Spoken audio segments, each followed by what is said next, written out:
Pernyataan Presiden Joko Widodo yang menyebut Presiden boleh memihak dan boleh berkampanye memantik reaksi pro dan kontra di masyarakat.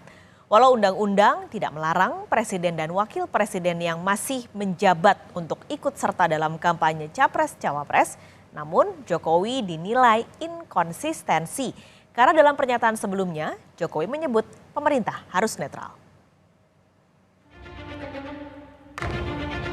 Ya, yang paling penting presiden itu boleh loh kampanye, presiden itu boleh loh memihak. Tapi yang paling penting waktu kampanye tidak boleh menggunakan fasilitas negara. Presiden boleh berkampanye dan boleh memihak pada calon tertentu dalam kontestasi demokrasi. Dengan tegas, Jokowi bilang itu adalah hak demokrasi dan politik pejabat negara sekaligus pejabat politik. Tapi syaratnya tidak boleh menggunakan fasilitas negara saat berkampanye. Pernyataan boleh berpihak itu disampaikan Jokowi di hadapan Prabowo Subianto saat menghadiri acara Kementerian Pertahanan di Pangkalan Udara TNI AU Halim Perdana Kusuma. Ini kan hak demokrasi, hak politik setiap orang, setiap menteri sama saja. Yang paling penting presiden itu boleh loh kampanye, presiden itu boleh loh memihak, boleh. Tapi yang paling penting waktu kampanye tidak boleh menggunakan fasilitas negara. Boleh, Pak. Kita ini kan pejabat publik sekaligus pejabat politik. Masa gini nggak boleh berpolitik, nggak boleh. Menteri juga boleh. Pernyataan terbaru Presiden Jokowi ini seolah inkonsistensi dan membalikan pernyataan yang sebelumnya pernah dilontarkan. Tepatnya 2 bulan lalu, 11 November 2023, ketika meninjau progres IKN, Jokowi pernah menyebut pemerintah daerah hingga pemerintah pusat, termasuk ASN dan TNI Polri, harus netral. Ini perlu saya sampaikan bahwa pemerintah daerah, pemerintah provinsi, pemerintah kabupaten, pemerintah kota, pemerintah pusat, semua harus netral. ASN semua harus netral, TNI semua harus netral, Polri semua harus netral. Pernyataan terbaru Presiden memantik respons pasangan calon presiden dan calon wakil presiden yang tengah berlaga di kontestasi pemilu. Capres nomor urut 1 Anies Baswedan menyayangkan pernyataan Presiden. Anies bilang pernyataan Jokowi kali ini bertolak belakang dengan pernyataan Jokowi sebelumnya yang menegaskan akan netral dalam pemilu. Masyarakat bisa mencerna dan nanti menakar, menimbang pandangan tersebut. Karena sebelumnya yang kami dengar adalah netral, mengayomi semua, memfasilitasi semua. Monggo para ahli hukum tata negara menyampaikan penjelasan apakah yang disampaikan oleh Bapak Presiden sesuai dengan ketentuan hukum kita atau tidak. Sementara itu, calon wakil presiden nomor urut 3 Mahfud MD enggan menanggapi pernyataan Jokowi. Mahfud mengatakan dirinya tidak mempersoalkan sikap Jokowi. Soal aturan, Mahfud bilang silakan tanya ke Sekretariat Negara. Fasilitas negara gitu. Ya enggak apa-apa. Kalau presiden mengatakan begitu silakan aja. Anda mau ikut atau enggak itu kan terserah. Tapi kalau menurut aturannya seperti apa, Prof? Aturannya Prof gimana secara ketat? Enggak, nanti tanya ke apa namanya Biro Hukum Sekretaris Negara aja. Memperkeruh suasana enggak, Prof? Enggak, kalau saya enggak keruh tuh, malah sejuk ini ke sini. Prof, Presiden. Begitu juga dengan cawapres nomor urut 2 Gibran Rakabuming Raka yang enggan mengomentari pernyataan sang ayah. Gibran memilih untuk fokus berkampanye. Soal pernyataan Jokowi bahwa presiden boleh memihak, Gibran membiarkan masyarakat yang menilai. Yaitu biar masyarakat yang menilai aja ya. Kita fokus di sini dulu. Ya. Keberpihakan presiden ini diyakini Ketua Umum Partai Golkar Erlangga Hartarto tidak melanggar konstitusi. Erlangga menyebut pernyataan Jokowi bukanlah teka-teki. Bagi Erlangga, semua sudah jelas. Langkah Jokowi tidak berbeda dengan apa yang diperjuangkan Partai Golkar. Saat ini, Golkar masuk dalam koalisi pendukung Capres nomor urut 2 Prabowo Subianto Gibran Rakabuming Raka. Bapak? Ya tentu itu Bapak Presiden kan tentu akan punya langkah. Tetapi saya mengatakan bahwa keberpihakan dan juga aktif di politik itu bukan hal yang dilarang oleh konstitusi. Teka-teki yang ditunggu nggak Pak nanti Pak? Apanya? Teka-teki yang ditunggu tidak menurut Bapak? Tidak ada teka-teki. Karena semua sudah jelas. Kemana Pak jelas itu Pak? Kemana jelasnya itu Pak? Jelasnya itu adalah tidak berbeda dengan apa yang diperjuangkan Partai Golkar. Undang-Undang Nomor 7 Tahun 2017 tentang Pemilu memang memperbolehkan presiden dan wakil presiden yang masih menjabat ikut serta dalam kampanye pasangan Capres-Cawapres. Namun, dalam pasal 281 Undang-Undang Pemilu mensyaratkan pejabat negara yang berkampanye harus cuti di luar tanggungan negara dan dilarang menggunakan sejumlah fasilitas negara. Tim Liputan, Kompas TV. Lalu bagaimana publik seharusnya mengartikan pernyataan Presiden Jokowi yang menyebut Presiden boleh memihak dan berkampanye? Kita akan perbincangan siang ini langsung dengan analis komunikasi politik Universitas Padjadjaran, Kunto Adiwibowo. Mas Kunto, selamat siang. Selamat siang, Mas Kalis. Oke, ini menarik karena akhirnya jadi rame lagi pernyataan Presiden, lalu dibanding-bandingkan dengan pernyataan Presiden beberapa bulan sebelumnya. Jadi sebenarnya, Mas Kunto, boleh nggak sih? Ya sebenarnya sih kalau dari sisi hukum ya boleh-boleh aja. Tapi kan selain hukum itu kan kita punya dimensi lain ya dalam bernegara ya Mbak ya. Yang namanya dimensi kepatutan atau kepantasan. Karena bernegara itu juga dimensi sosial. Seperti saya melakukan sesuatu mungkin boleh-boleh saja. Tapi kalau tidak dianggap pantas dalam sebuah budaya gitu. Atau dalam hal ini budaya politik, budaya bernegara, ini kan juga jadi masalah ya Mbak ya. Kalau menurut saya pernyataannya Pak Jokowi itu semacam mengeksplisitkan kekhawatiran di publik tentang posisi Pak Jokowi ketika putranya menjadi calon wakil presiden. Apakah nanti presiden bisa netral, apakah nanti presiden bisa bersikap adil, apakah presiden tidak berat sebelah. Nah, pernyataan ini kemudian membuktikan kekhawatiran itu dan menurut saya ini harusnya diminimalisir oleh Pak Presiden sebelumnya. Harusnya Pak Presiden tidak secara eksplisit lah mengatakan seperti itu atau bahkan tetap menjaga netralitasnya. Kasihan seperti saya ini kan dosen ASN Mbak, sudah berbulan-bulan menahan diri untuk ketika difoto tidak tangan ini yang keluar gitu kan.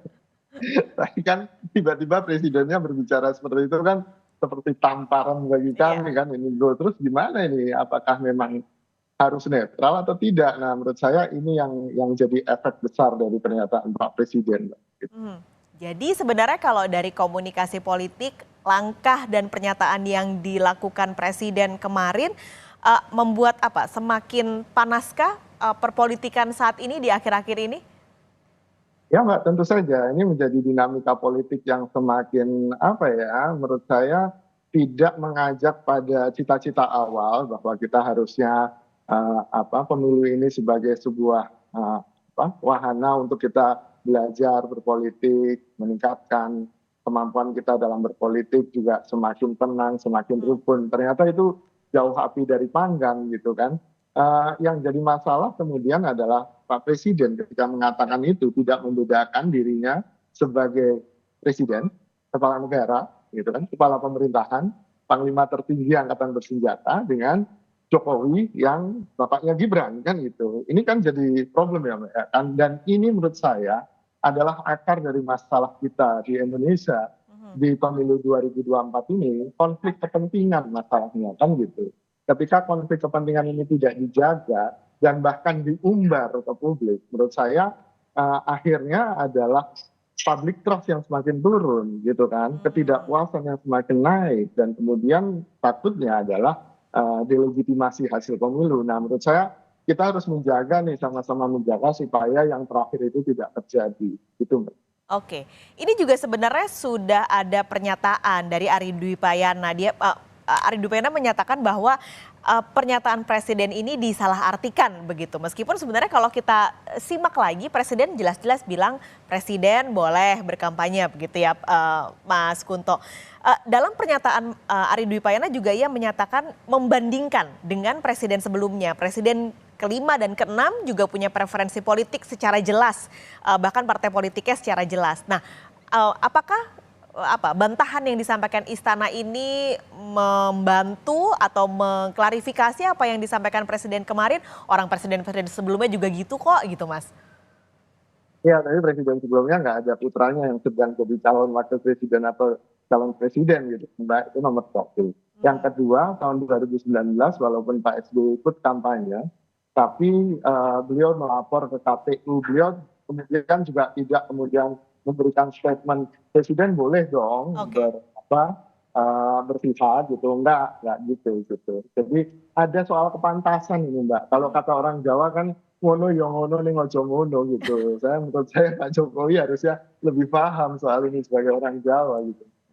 Yang artinya sebenarnya kalau bisa saya rangkum di undang-undang dijelaskan boleh, mungkin kalau kita bandingkan dengan yang sebelumnya juga, ya yang mereka juga melakukan hal yang sama. Masalahnya adalah itu dikeluarkan secara eksplisit oleh Presiden. Berarti itu yang salah dalam komunikasi ya Mas?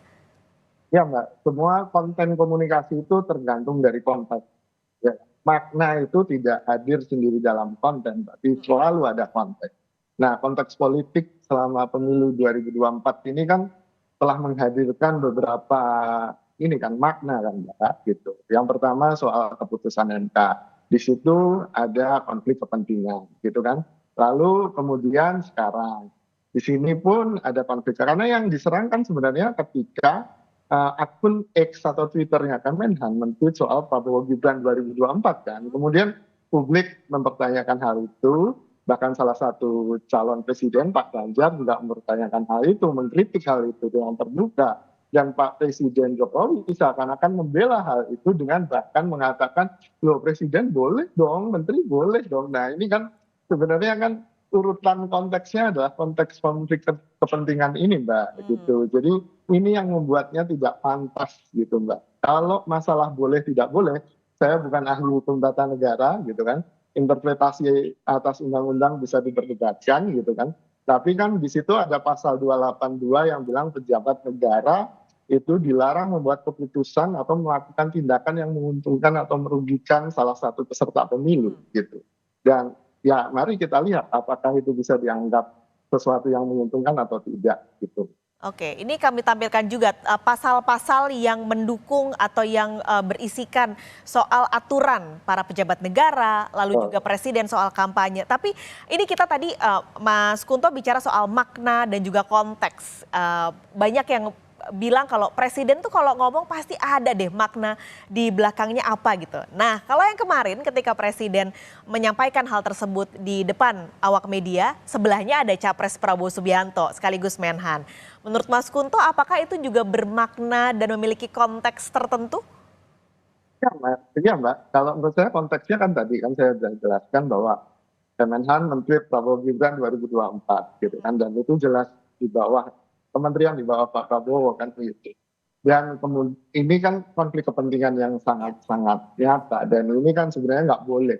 Secara undang-undang juga nggak boleh. Harusnya adminnya Kemenhan juga kita bisa tuntut itu. Cuman kan problemnya ya marilah kita transparansi, mari kita evaluasi. Tapi ketika dievaluasi seperti itu justru kan ini kan kebiasaannya Pak Jokowi kan gitu. Setelah debat ketiga kita bisa lihat bagaimana Pak Jokowi menjadi salah satu juru bicara calon presiden, pasangan calon presiden nomor 02 gitu kan. Ketika di debat ada pertanyaan yang nggak bisa dijawab, justru presiden yang menjelaskan. Nah ini pun sebenarnya konteksnya hampir sama seperti itu kan Mbak, bahwa presiden membantu menjelaskan, menteri boleh loh gitu berkampanye dan berpihak gitu. Presiden juga gitu. Jadi nggak ada masalah yang kemarin itu gitu. Semacam membentuk apologia publik bahwa yang seperti ini adalah hal yang biasa dan wajar gitu. Tapi tentu saja tidak konsisten dengan apa yang sudah beliau sampaikan di awal bahwa yang namanya pejabat publik ya harus netral gitu kan Pak. Artinya apakah pernyataan Presiden ini bisa mengubah peta persaingan Capres-Cawapres atau mungkin bahkan bisa berpengaruh sampai ke elektabilitas, Mas? Iya Mbak, kalau menurut saya ya ada bisa dipandang dua sisi. Yang misalnya positif bagi Pak Prabowo ya dengan endorsement langsung dari Pak Jokowi ini dan terbuka endorsementnya itu bisa meningkatkan elektabilitas.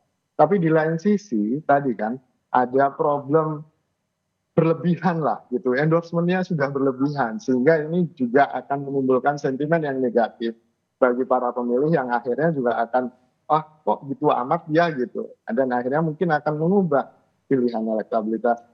Dua-duanya mungkin, tapi mari kita lihat saja nanti hasil survei di akhir-akhir apakah ini memang sangat berpengaruh atau justru dibasuh lagi dengan debat presiden nanti terakhir. Oke, kira-kira kalau analisa Mas Kunto lebih banyak negatifnya atau positif ya ini sentimennya?